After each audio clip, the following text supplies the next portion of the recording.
যখন আমরা বলছি, সো ফার্স্ট একটু জানা দরকার যে একটা কোম্পানি যখন ফাইন্যান্সিয়াল স্টেটমেন্টটা কেন প্রিপেয়ার করছে। ফাইন্যান্সিয়াল স্টেটমেন্টটা প্রিপেয়ার করছে তার ইনভেস্টররা যেন স্টেটমেন্টগুলো দেখে কোম্পানির দুইটা জিনিস বেসিকলি দেখার চেষ্টা করে। একটা হচ্ছে যে ওভার দ্য পিরিয়ড, একটা সার্টেন পিরিয়ডে সে কেমন পারফর্ম করলো, মানে বিজনেস রেজাল্টসটা। এবং যখন আমরা পারফর্ম করলো বলি, একদম নেট যে নাম্বারটা দেখি সেটা হচ্ছে নেট প্রফিট, বাট তার আগে আরো অনেকগুলো আইটেম আছে আর কি।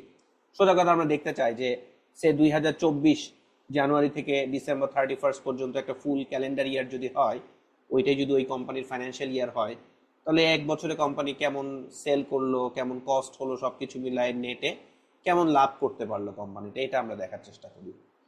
আর এটা দেখার চেষ্টা করি যেই ডেটে আমি ফাইন্যান্সিয়াল স্টেটমেন্টটা তৈরি করছি, ওই ডেটে আমার কোম্পানির আর্থিক অবস্থাটা কেমন, how much assets the company has, এই অ্যাসেটস এর এগেনস্টে এক্সটার্নাল পার্টিদের ক্লেম কেমন আছে, যেটা হচ্ছে liabilities. So how much assets you have, how much liabilities you have, and net অ্যামাউন্টটা হচ্ছে আপনার একুইটি, যেটা একদম বেসিক যে আমরা অ্যাকাউন্টিং এর যে ইকুয়েশনটা পড়ি সেখানে আমরা বলি A equals to L plus E. So A হচ্ছে কত টাকার অ্যাসেট আছে কোম্পানিটার। মনে করেন আমরা দেখলাম যে এই কোম্পানিটার 100 টাকার অ্যাসেট আছে। এই 100 টাকার অ্যাসেট সে কিভাবে ফাইন্যান্সিং করেছে, কিছু ফাইন্যান্সিং করেছে সে ইকুইটি দিয়ে, কিছু ফাইন্যান্সিং করেছে ডেট দিয়ে। সো ডেট হোল্ডারদের ক্লেইমটা ইকুইটি হোল্ডারদের ক্লেইমের আগে। সো আমরা দেখবো এই 100 টাকার এগেনস্টে ডেট হোল্ডারদের ক্লেইম কতটুকু, সেগুলো হচ্ছে আমার লায়াবিলিটিস। এখানে মনে করেন আমার 70 টাকা লায়াবিলিটিস আছে, তাহলে বাকি 30 টাকা হচ্ছে কি equity. So this is the basic equation. As the company যত লাভ করবে, প্রফিট হবে, সেই প্রফিটটা দিয়ে তার ইকুইটি বাড়তে থাকবে, আবার অ্যাসেটও বাড়তে থাকবে। So any transactions that happen, প্রত্যেকটা ট্রানজ্যাকশনস আমরা বলি ডাবল এন্ট্রি বুক কিপিং সিস্টেম। একটা ডেবিট থাকে আর একটা ক্রেডিট থাকে। সো সেই ট্রানজ্যাকশনগুলো ইভেনচুয়ালি এই এ ইকুয়ালস টু এল প্লাস ই এই ইকুয়েশনটাকে হিট করে। সো যাই হোক, সো বছর শেষে আমরা কোনো একটা নির্দিষ্ট দিনে, একটা নির্দিষ্ট টাইমে কোম্পানির কি পরিমাণ অ্যাসেট আছে, কি পরিমাণ লায়াবিলিটিস, কি পরিমাণ ইকুইটি, সো ওটা ওই টাইমে। আর ওভার দ্য পিরিয়ড জানুয়ারি 1 থেকে ডিসেম্বর 31 পর্যন্ত কোম্পানি কেমন লাভ করলো সেটা আমরা দেখার চেষ্টা করি।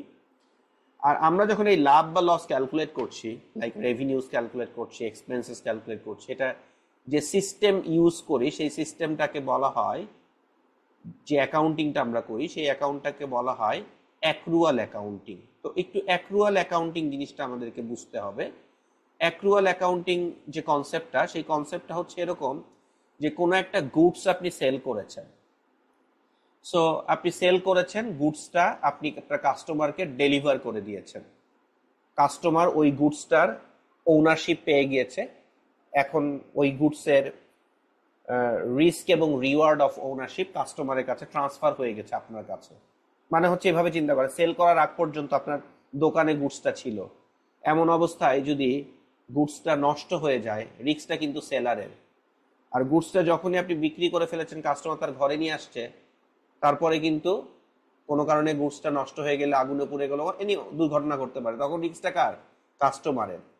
তো রিস্ক এবং রিওয়ার্ড, যে কোনো কিছু ওন করলে আমি, সেটার একটা রিওয়ার্ড আছে, সেটা একটা রিস্কও আছে। তো এই গুডস এর রিস্ক অ্যান্ড রিওয়ার্ডটা যখন সেলারের কাছ থেকে বায়ারের কাছে ট্রান্সফার হয়ে যায়, তখনই আমরা বলি সেলটা সম্পন্ন হয়েছে। সেলটা সম্পন্ন হয়েছে মানে হলো যে আমি আমার গুডসটা কাস্টমারের কাছে ডেলিভার করে দিয়েছি, risk and reward of ownership তার কাছে ট্রান্সফার হয়ে গেছে। ইভেন ইফ আমি হয়তো এখনো টাকা পাই নাই, কাস্টমার আমাকে টাকা পরে দিবে, তারপরও আমরা এটাকে সেল হিসেবে দেখাই। সো আমরা দেখাই যে ওই কাস্টমারের কাছে আমি মানে টাকা পাবো, সো আমি দেখাই অ্যাকাউন্টস রিসিভেবল, সেটাকে আমি ডেবিট করি। আর আমার যেহেতু সেলসটা হয়ে গেল, সো সেলসটাকে আমি ক্রেডিট করি। এখন আমার বুকসে দেখাবে যে আমার অ্যাকাউন্টস রিসিভেবল আছে, সে আমি 100 টাকা ওয়ার্থ অফ গুড সেল করেছি। সো আমি আমার 100 টাকা সেলস দেখাবো, ওই সেলসের এগেইনস্ট আমার কস্ট আছে, সেই কস্টটা দেখাবো, করে আমার গ্রস প্রফিট বের হবে। কিন্তু আমি তো টাকা পাই নাই, তো টাকা যেহেতু পাই নাই, আমার ব্যালেন্স শিটে আমি দেখাবো আমার এত টাকার অ্যাসেট আছে, অ্যাকাউন্টস রিসিভেবল। যখন ওই কাস্টমারটা আমাকে পরবর্তীতে আমার এই টাকাটা পরিশোধ করে দিবে, তখন আমার কাছে আসবে হলো ক্যাশ, আর আমার কাছ থেকে চলে যাবে হচ্ছে আমার অ্যাকাউন্টস রিসিভেবল যেটা অ্যাসেট ছিল ওটা কমে গেল। সো ক্যাশ হয়ে যাবে তখন ডেবিট, ক্যাশ বা ব্যাংক অ্যাকাউন্ট যেটাই বলেন, আর অ্যাকাউন্টস রিসিভেবল আমার ক্রেডিট। আর প্রথমে যখন আমি সেল করেছিলাম তখন অ্যাকাউন্টস রিসিভেবল ডেবিট হয়েছিল, সেলস ক্রেডিট হয়েছিল। এর সাথে আরেকটা ট্রানজ্যাকশন আমরা দেখাই, যেহেতু আমার ইনভেন্টরিটা আমার কাছ থেকে চলে গিয়েছে, সো ইনভেন্টরি অ্যামাউন্টটাকে আমরা ক্রেডিট দেখাই। আর ওই গুডসটা যে চলে গেল তার তো একটা কস্ট ছিল, সেটাকে আমরা বলি কস্ট অফ গুডস সোল্ড, সেটাকে আমরা ডেবিট দেখাই। তো এই অ্যাক্রুয়াল অ্যাকাউন্টিং এর তাহলে আইডিয়াটা হচ্ছে যে ইভেন ইফ আমি টাকা পাই নাই কিন্তু আমার সেলসটা হয়েছে, সেলসটা তখনই হয়েছে আমরা বলবো যখন risk and reward of ownership আমি সেলারের কাছ থেকে বায়ারের কাছে ট্রান্সফার করে দিয়েছি। সো টাকা না পেলেও এটাকে আমি সেল হিসেবে দেখাচ্ছি। সিমিলারলি কোনো একটা কস্ট আমি ইনকার করেছি, মানে হচ্ছে আমার সুবিধাটা পেয়ে গিয়েছি বা গুডসটা আমি রিসিভ করেছি কিন্তু এখনো টাকা দেই নাই, সো স্টিল এটাকে আমরা এক্সপেন্স হিসেবে দেখাই। তো সব সেলস তো আর ধারে হবে না, কিছু সেলস হবে ক্রেডিটে, কিছু সেলস হবে ক্যাশে। তো ক্যাশেই হোক আর ধারেই হোক, ক্রেডিটেই হোক, আমরা সেলসটাকে সেলস হিসেবে দেখাচ্ছি। এতে করে সেলস থেকে সকল কস্ট বাদ দেওয়ার পরে আমি নেট যে অ্যামাউন্টটা পাবো, নেট প্রফিট, সেটাই তো আমার ফাইন্যান্সিয়াল স্টেটমেন্টের প্রফিট অ্যান্ড লস অ্যাকাউন্টে আমি দেখাই। কিন্তু ওই নেট প্রফিট আর আমার কাছে যে পরিমাণ ক্যাশ ফ্লো আসছে দুইটাতে এক হবে না, because of this accrual accounting. যেহেতু অ্যাকাউন্টিংটা ক্যাশ অ্যাকাউন্টিং না, অ্যাক্রুয়াল অ্যাকাউন্টিং, এই কারণে একটা নির্দিষ্ট পিরিয়ডে আমার যে নেট প্রফিট হয় আর আমার যে নেট ক্যাশ জেনারেশন হয় দুইটা এক হয় না। তো আমরা আরেকটা জিনিস দেখার চেষ্টা করি যে সারা বছরে জানুয়ারি 1 থেকে ডিসেম্বর 31 পর্যন্ত কি পরিমাণ ক্যাশ জেনারেশন হলো। তো ওইটা দেখার জন্য আমরা আরেকটা স্টেটমেন্ট তৈরি করি যেটার নাম হচ্ছে cash flow statement. So cash flow স্টেটমেন্টে আমরা দেখার চেষ্টা করি যে সারা বছর আমি কি পরিমাণ ক্যাশ জেনারেশন হলো। এখন আমি সেল করলে সেখান থেকে ক্যাশ জেনারেশন হইতে পারে, আবার আমার একটা অ্যাসেট বিক্রি করে দিলাম সেখান থেকেও ক্যাশ জেনারেশন হইতে পারে, আবার আমি একটা লোন নিলাম সেখান থেকেও ক্যাশ জেনারেশন হইতে পারে, কিন্তু তিনটা একই ধরনের না। আমার যে বিজনেসের নেচার, ওই নেচার থেকে আমার সেলস জেনারেশন হয়ে যে ক্যাশটা জেনারেট হচ্ছে ওইটাকে আমরা বলছি ক্যাশ ফ্লো ফ্রম অপারেশন। আমার অপারেশন থেকে ক্যাশ জেনারেশন হলো। আমি আমার একটা পুরাতন কোনো অ্যাসেট বিক্রি করে যদি আমার কাছে ক্যাশ আসে সেটা তো আমার ইনভেস্টিং ক্যাশ ইনফ্লো, আমি ইনভেস্টমেন্ট করেছিলাম সেই অ্যাসেটটা বিক্রি করে আমার আসলো। আবার আমি যদি কোনো ইনভেস্টমেন্ট করি সেটা ক্যাশ আউটফ্লো হলো, সো নেট অ্যামাউন্ট আমরা দেখি। আমি যখন কোনো একটা লোন নিলাম, সো আমার ক্যাশ, আমি তো ফাইন্যান্সিং করলাম বিজনেসে, সো ওটাকে আমরা ক্যাশ ইনফ্লো ফ্রম ফাইন্যান্সিং বলি আর কি। সো ক্যাশ ফ্লো স্টেটমেন্ট এরকম তিনটা পার্ট থাকে। অপারেটিং অ্যাক্টিভিটিস, মানে একটা বিজনেসেরই তিনটা অ্যাক্টিভিটিস থাকে, operating activities, investing activities and financing activities. এবং তিনটা অ্যাক্টিভিটিস থেকে তিন রকম ক্যাশ ফ্লো জেনারেশন হচ্ছে, কোনোটা ইনফ্লো কোনোটা আউটফ্লো। নেট অ্যামাউন্ট যেটা আমরা পাই সেটা হচ্ছে net cash flow from generation.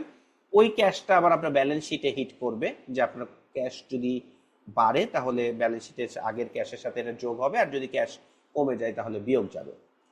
তো তাহলে আমরা আরেকটা জিনিস আমরা দেখার চেষ্টা করি যে বছরের শুরুতে আমার এই যে A equals to L plus E, এটা আগের বছরে একটা ইকুইটি ছিল, এই বছরে আমরা নতুন কোনো ইকুইটি ইস্যু করলে ইকুইটি বাড়বে, আর ইকুইটি যদি আমি শেয়ার যদি বাইব্যাক করি তাহলে ইকুইটি কমে যাবে, ডিভিডেন্ড দিলে কমে যাচ্ছে। সো ইকুইটি হোল্ডারদের সাথে যত রকম ট্রানজ্যাকশন সেগুলো করার পরে এন্ডিং ইকুইটি অ্যামাউন্ট আমরা দেখি। সো যেটা আমরা দেখি হচ্ছে আমার ওনার্স ইকুইটি স্টেটমেন্ট। আর কি থাকে, আর থাকে হচ্ছে এই যে আমরা স্টেটমেন্ট গুলো করলাম এগুলোতে ধরেন আপনি অ্যাকাউন্টস রিসিভেবল হয়তো একটা অ্যামাউন্ট দেখাচ্ছেন ব্যালেন্স শিটে, কিন্তু এই অ্যাকাউন্টস রিসিভেবলের এগেনস্টে হয়তো আপনি মনে করছেন 100 টাকা অ্যাকাউন্টস রিসিভেবল, আপনি 100 টাকায় হয়তো কালেকশন করতে পারবেন না। তো আপনি যদি 100 টাকায় কালেকশন করতে না পারেন সেটার এগেনস্টে যে এটা কালেকশন নিয়ে একটা ডাউট আছে সেটার এগেনস্টে আপনি হয়তো একটা প্রভিশন রাখবেন, প্রভিশন রেখে হয়তো আপনি নেট অ্যামাউন্টটা দেখাচ্ছেন, কিন্তু প্রভিশনটা কতটুকু, সেটার ব্রেকডাউন কতটুকু, এগুলো আপনি নোটসে দেখাবেন ডিটেইলে। সো প্রত্যেকটা ফাইন্যান্সিয়াল স্টেটমেন্টে ধরেন অ্যাকাউন্ট রিসিভেবল আইটেমের পরে হয়তো দেখলে একটা নাম্বার আছে সে 2.1, তার মানে হচ্ছে 2.1 নাম্বার নোটসে এটা বিস্তারিত বিবরণ আছে, ওইখানে যে আপনার দেখতে হবে। তাহলে মূল আইডিয়াটা হচ্ছে আমার ফাইন্যান্সিয়াল স্টেটমেন্টস যখন আমি বলছি এস মানে অনেকগুলো স্টেটমেন্ট, তখন আমরা ফাইন্যান্সিয়াল স্টেটমেন্টে আমাদের কতগুলো স্টেটমেন্ট আমরা দেখি। একটা দেখি হচ্ছে balance sheet, income statement, cash flow statement, owners equity statement and notes to financial statement. So balance শিটে আমি দেখছি আমার কি পরিমাণ অ্যাসেট আছে, এই অ্যাসেটের এগেনস্টে কি পরিমাণ লায়াবিলিটিস আছে, অ্যান্ড কি পরিমাণ ইকুইটি আছে। আর ইনকাম স্টেটমেন্টে আমি দেখছি যে সারা বছরে আমি কি পরিমাণ প্রফিট বা লস করলাম। সো আমার sales, cost of goods sold, gross profit পাই, তারপর আদার অপারেটিং অ্যাক্টিভিটিস থাকে, তারপরে নেট প্রফিট পাই। অবভিয়াসলি এর আগে অপারেটিং প্রফিট থাকে, ইন্টারেস্ট এক্সপেন্স থাকে, ট্যাক্স থাকে, তারপর নেট প্রফিট পাচ্ছি। ক্যাশ ফ্লো স্টেটমেন্টে ওই যে তিনটে অ্যাক্টিভিটিস, অপারেশন থেকে আমার কি পরিমাণ ক্যাশ জেনারেট হলো, ইনভেস্টিং এ কি পরিমাণ ক্যাশ ইউজ হলো অথবা জেনারেশন হলো, ফাইন্যান্সিং এ কি পরিমাণ ক্যাশ ইউজ হলো অথবা জেনারেশন হলো, আর আরেকটা হচ্ছে আমরা ওনার সিকিউরিটি স্টেটমেন্ট পাচ্ছি এবং সেগুলোকে নোটসে আমরা এক্সপ্লেইন করছি। তো আমরা একটু প্রথমেই যদি একটু দেখি যে ব্যালেন্স শিট, তো অ্যাজ উই সেড যে ব্যালেন্স শিট আমি একটা নির্দিষ্ট পয়েন্ট অফ টাইমে পাই, যে ঠিক এই মুহূর্তে আমার কি পরিমাণ অ্যাসেট আছে, কি পরিমাণ লায়াবিলিটিস আছে, তার পরিমাণ কি পরিমাণ ইকুইটিস আছে। সো ব্যালেন্স শিট এটাকে আমরা স্টেটমেন্ট অফ ফাইন্যান্সিয়াল পজিশনও বলি, বা স্টেটমেন্ট অফ ফাইন্যান্সিয়াল কন্ডিশন, মানে আমার ফাইন্যান্সিয়াল কন্ডিশন কেমন। So it provides information about কোম্পানির financial position at a specific point of time। ধরেন নাও at this moment আমার কি পরিমাণ অ্যাসেট আছে, কি পরিমাণ লায়াবিলিটিস আছে, কি পরিমাণ ইকুইটিস আছে। আমরা সাধারণত প্রতিদিন এটা একটা company may calculate this, but say এটা প্রতিদিন তো পাবলিশ করবে না, সে প্রতি কোয়ার্টার এন্ডে যখন ফাইন্যান্সিয়াল স্টেটমেন্টটাকে তৈরি করছে তখন সে হয়তো কোয়ার্টার এন্ডে ব্যালেন্স শিটটাও তৈরি করছে। তাহলে ব্যালেন্স শিটে কি থাকছে? ব্যালেন্স শিটে থাকছে আমার কি পরিমাণ রিসোর্সেস আই কন্ট্রোল, আমার অ্যাসেট কি পরিমাণ আছে, so how much assets we have. এই অ্যাসেটের এগেইনস্ট আমাদের অব্লিগেশন কি, মানে হচ্ছে লায়াবিলিটিস, অ্যান্ড নেটটা হচ্ছে আমার ওনার সাপ্লাই ক্যাপিটাল, নেটটা হচ্ছে আমাদের ওনার্স ইকুইটি, তার মধ্যে ওনার সাপ্লাই ক্যাপিটাল আছে, কিউমুলেটিভ প্রফিট যেটা আমি রিটেইন করেছি সেটা আছে, মানে আমি একটা প্রফিট করলাম সেটা আমার ওনারদের পার্ট, ওটা যদি আমি ডিভিডেন্ড আকারে দিয়ে না দিই তাহলে তো আমি রিটেইন করলাম, সেটাও আমার ক্যাপিটালের সাথে যোগ হয়ে হয়ে বাড়তে থাকে আর কি। সো দ্যাটস ওয়াই আমরা বলি A equals to L plus ই, মানে হচ্ছে total asset is equal to total liabilities plus total shareholders equity। তাহলে আইডিয়াটা হচ্ছে আমার এই পরিমাণ অ্যাসেট আছে, এই অ্যাসেটের এগেইনস্ট আমার এই পরিমাণ লায়াবিলিটিস আছে, নেটটা হচ্ছে আমার ইকুইটি, এন্ড এই বোথ সাইড আমার কি হইতে হবে, এক সাইডে অ্যাসেট থাকে এক সাইডে লায়াবিলিটি থাকে, দুইটা আমার মিলে যেতে হবে। সো দুইটা balance sheet will always be balanced. So asset minus liabilities, ডিফারেন্সটা হচ্ছে আমার equity। So that's the very basic about the balance sheet। এখন ব্যালেন্স শিটে অনেকগুলো আইটেম থাকে, সেগুলো নিয়ে আমরা এখন বিস্তারিত যাচ্ছি না, আমরা একটা জাস্ট একটা এক্সাম্পল দেখছি, একটা হাইপোথেটিক্যাল কোম্পানি এবিসি কোম্পানি, তার স্টেটমেন্ট অফ ফাইন্যান্সিয়াল পজিশন আমরা দেখার চেষ্টা করছি। সো ব্যালেন্স শিটে আমরা প্রথমে দেখব asset. So you can see ফার্স্টে অ্যাসেট। সো অ্যাসেটের মধ্যে কি কি আছে, কি কি থাকে, টিপিক্যাল একটা কোম্পানির কি কি থাকে, এই কোম্পানির কি পরিমাণ ক্যাশ আছে, এই ক্যাশের মধ্যে তার ব্যাংক ব্যালেন্স, তার অ্যাকচুয়াল ক্যাশ সবকিছু মিলেই। সাধারণত কোম্পানিগুলো তো ক্যাশ মানে একদম ক্যাশ টাকা কম থাকে, বেশিরভাগই তারা ব্যাংকে রাখবে, তাই না? সো আলটিমেটলি তার কি পরিমাণ ক্যাশ আছে সেইটা, দেন তার যে কাস্টমারদের কাছে সে সেল করেছে ক্রেডিটে, অনেকেই টাকা দিয়ে দিয়েছে, আউটস্ট্যান্ডিং ডিউ যেটা আছে আমি টাকা পাই, সেটা হচ্ছে আমার অ্যাকাউন্টস রিসিভেবল।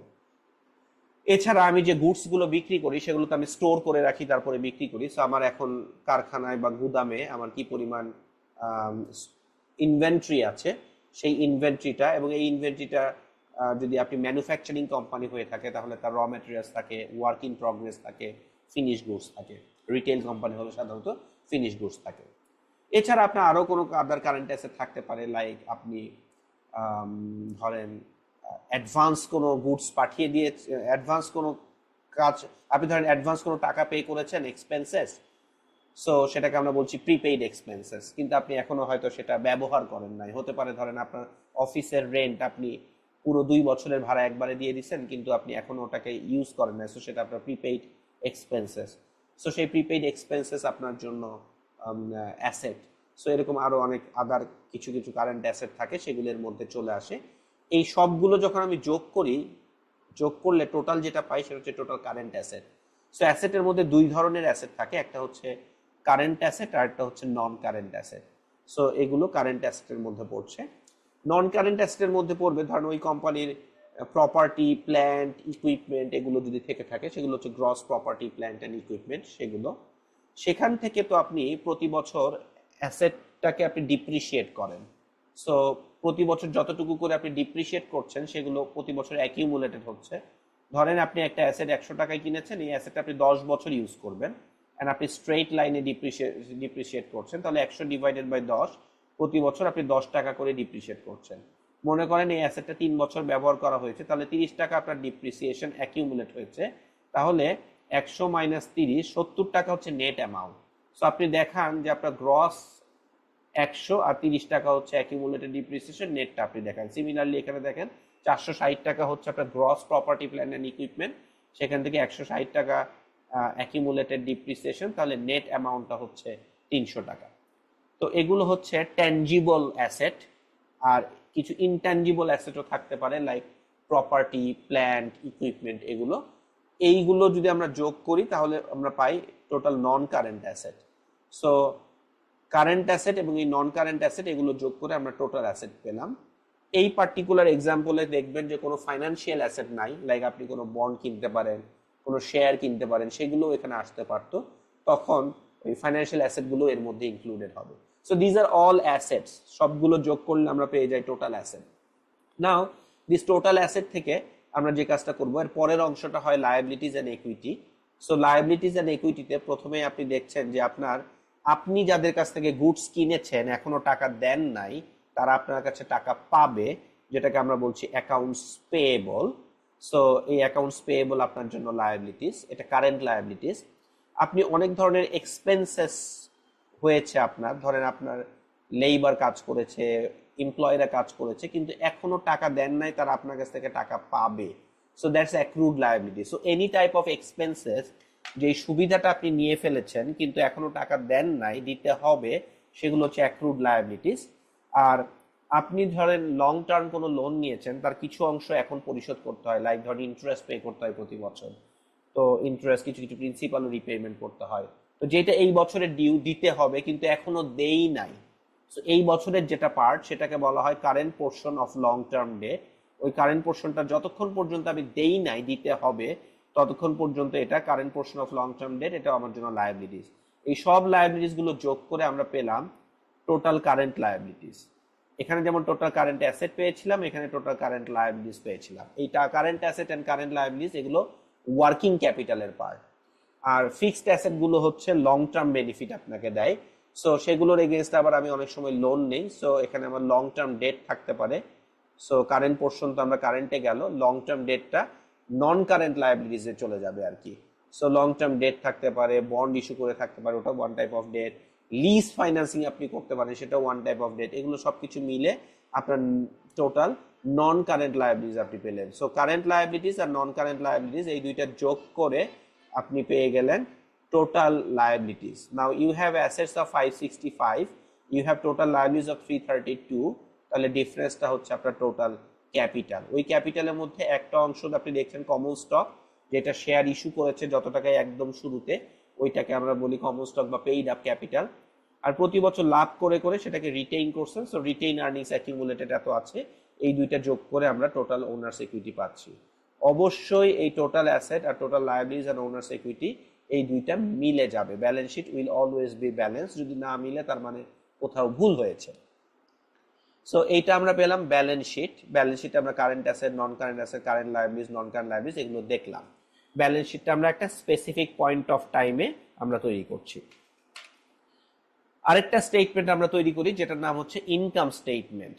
সো ইনকাম স্টেটমেন্টে আমরা একটা পিরিয়ডে, ধরেন কোয়ার্টার হলে 3 মাস আর ইয়ারলি হলে 12 মাস, সো মনে করেন জানুয়ারি 1 থেকে ডিসেম্বর 31 পর্যন্ত আপনার সারা বছরে কি পরিমাণ আপনি সেলস জেনারেট করেছেন, যেটাকে আমরা বলছি রেভিনিউ, এবং যতগুলো গুডস সেল করেছেন তার যে কস্ট, এটাকে আমরা বলছি কস্ট অফ সেলস।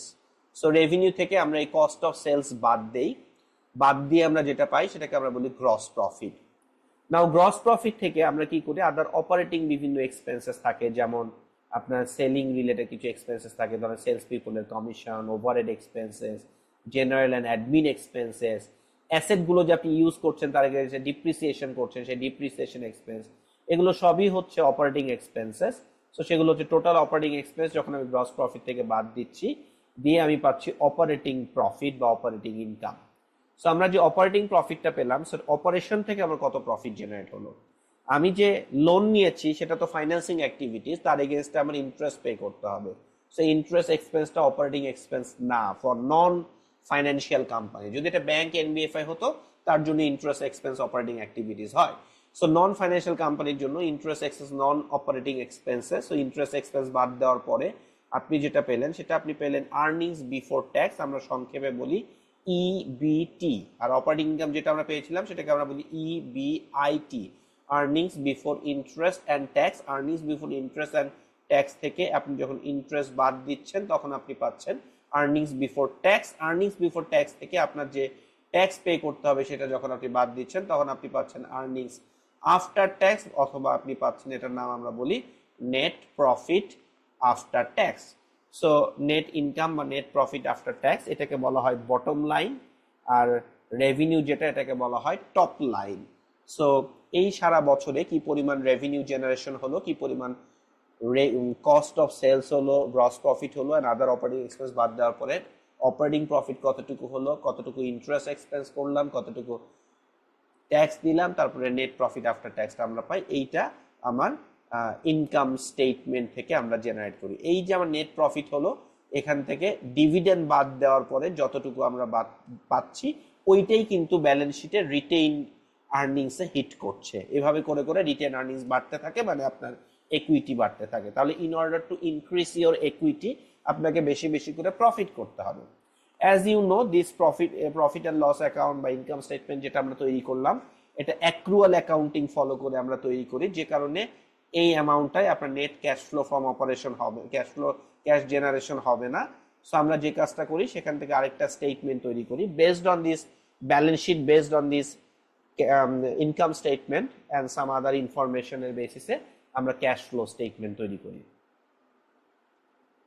সো এখন আমরা ক্যাশ ফ্লো স্টেটমেন্ট দেখব। ক্যাশ ফ্লো স্টেটমেন্টে আমরা বলছিলাম একটা বিজনেসের তিন ধরনের অ্যাক্টিভিটিস আছে, একটা হলো অপারেটিং অ্যাক্টিভিটিস, আর একটা হচ্ছে ইনভেস্টিং অ্যাক্টিভিটিস, আর একটা হচ্ছে financing activities. So operating activities আমরা এই যে ক্যাশ ফ্লো স্টেটমেন্ট তৈরি করব এখান থেকে এটাকে আমরা দুই ভাবে তৈরি করতে পারি। একটা হচ্ছে ইনডাইরেক্ট মেথড, ওই যে আমার ইনকাম স্টেটমেন্টে নেট প্রফিটটা পেলাম ওইটা ধরে নিব, ওইখান থেকে ব্যাক ক্যালকুলেশন করব যেগুলো নন ক্যাশ এক্সপেন্সেস আর non cash income and non operating expenses and non operating income, এগুলো অ্যাডজাস্ট করে আমি cash flow from operation calculate করি। এইভাবে cash flow from operation calculate করা যায়। আবার there is another way of calculating cash flow operation, সেটা হচ্ছে ডাইরেক্টলি আমি দেখব আমার কাস্টমারদের কাছ থেকে কত টাকা ক্যাশ আসছে, আমি সাপ্লায়ারদেরকে কত টাকা ক্যাশ পে করেছি, এমপ্লয়ীদেরকে কত টাকা ক্যাশ পে করেছি, আমি প্রত্যেকটা ধরে ধরে ধরে ধরে আমরা ইনকাম এন্ড এক্সপেন্সেস হিসাব করে আমরা ক্যাশ ফ্লো অপারেশন জেনারেট মানে ক্যালকুলেট করতে পারি। ওইভাবে যখন আমরা ক্যালকুলেট করি তখন ওটাকে বলা হয় direct method of calculating cash flow from operation.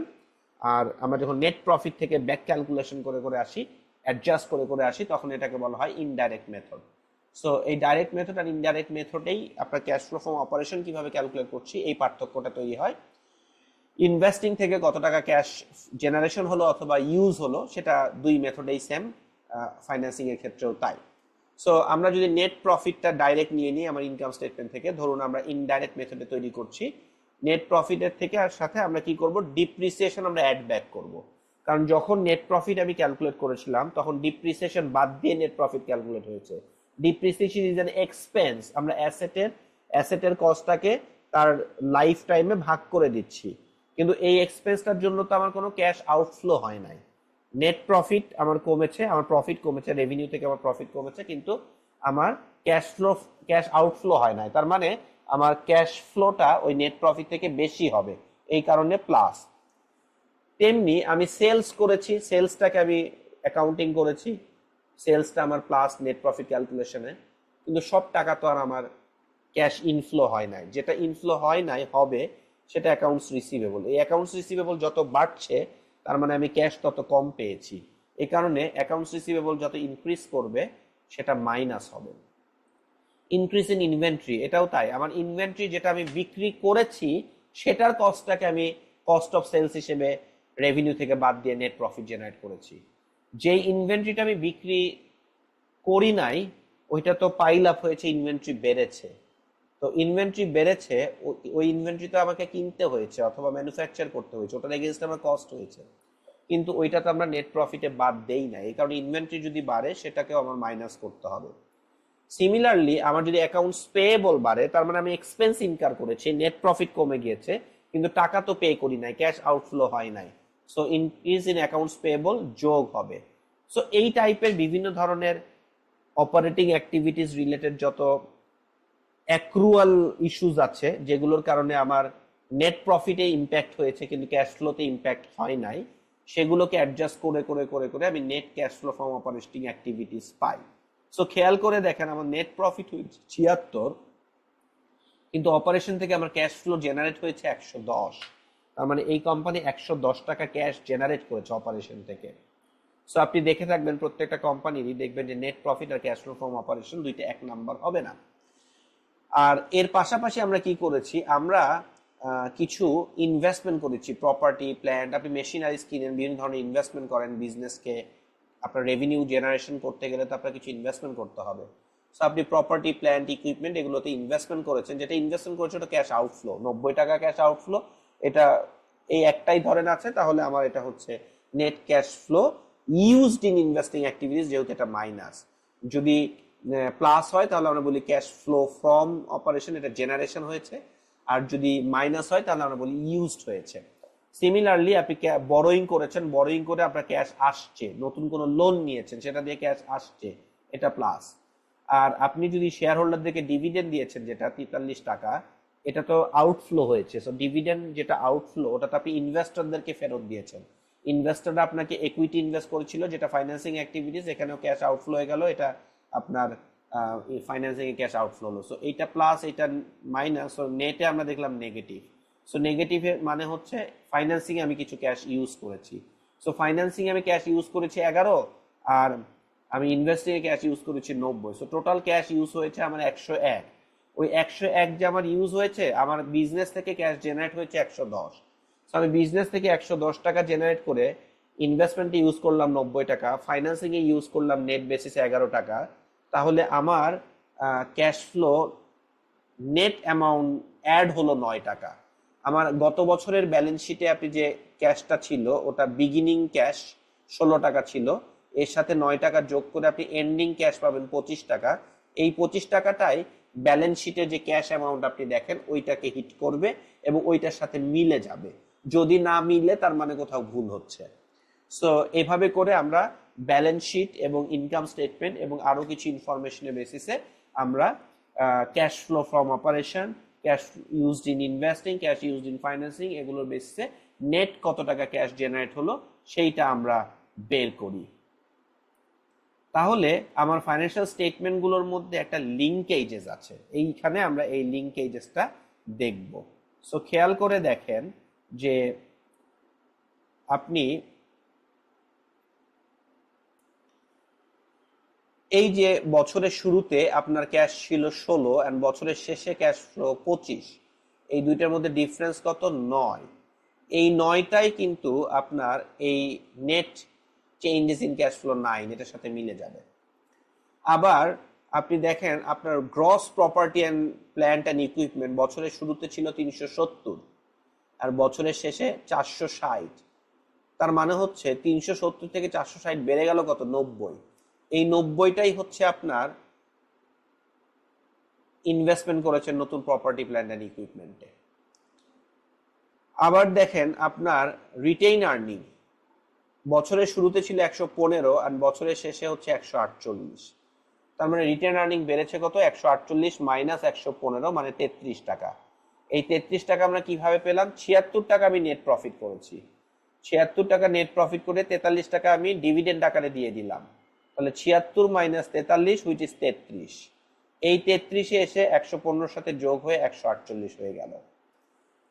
Similarly এই নেট প্রফিটটা আমার এখানে 76, এটা আমার এখানে চলে আসছে, net income cash flow statement তৈরি করার সময় এখানে চলে আসছে। সো এরকম প্রত্যেকটা আইটেমের সাথে প্রত্যেকটা আইটেম লিঙ্কড আছে। আপনি যদি আরো দেখেন, এখানে আপনার অ্যাকিউমুলেটেড ডিপ্রিসিয়েশন ছিল বছরের শুরুতে 120, মানে আগের বছরের শেষের 120, আর এই বছরের শেষে 160। তার মানে নতুন করে 160 মাইনাস 120 মানে নতুন করে 40 টাকা ডিপ্রিসিয়েশন হয়েছে। এই 40 টাকা ডিপ্রিসিয়েশন এক্সপেন্স, এই যে দুইটা ডিফারেন্স 40, এই 40টা আবার আপনি এখানে দেখতে পাবেন। সো দিস ইজ হাউ তিনটা statement, balance sheet, income statement and cash flow statement, they are linked. তো আমরা এই ক্যাশ স্টেটমেন্টগুলো তৈরি করার পরে এগুলোকে অ্যানালাইজ করি। So throughout the CFA level 1-এ ফাইন্যান্সিয়াল স্টেটমেন্ট অ্যানালিসিস যতগুলো মডিউল আছে সেখানে আপনি এই রিপোর্টিং অ্যান্ড অ্যানালাইসিস, আমাদের অ্যানালাইসিসটাই বেশি লাগবে, কিন্তু অ্যানালাইসিসটা বোঝার জন্য তো আপনার রিপোর্টিং কিভাবে হয়, basic understanding of this financial statements, এইটা বোঝাটা খুব গুরুত্বপূর্ণ। যে কারণে এই পার্টটুকু আপনি ভালো করে একটু স্টাডি করবেন, স্পেশালি যারা ব্যাকগ্রাউন্ডে, যাদের ব্যাকগ্রাউন্ডে কখনো অ্যাকাউন্টিং ছিল না, কখনো অ্যাকাউন্টিং পড়েন নাই, অন্য সেগমেন্ট থেকে এসে সিএফএ করতে এসেছেন। সো তারা এই basic understanding of the financial statement is very very important. এরপরেও যদি আপনার কোনো প্রশ্ন থাকে আমাকে অবশ্যই জিজ্ঞাসা করবেন।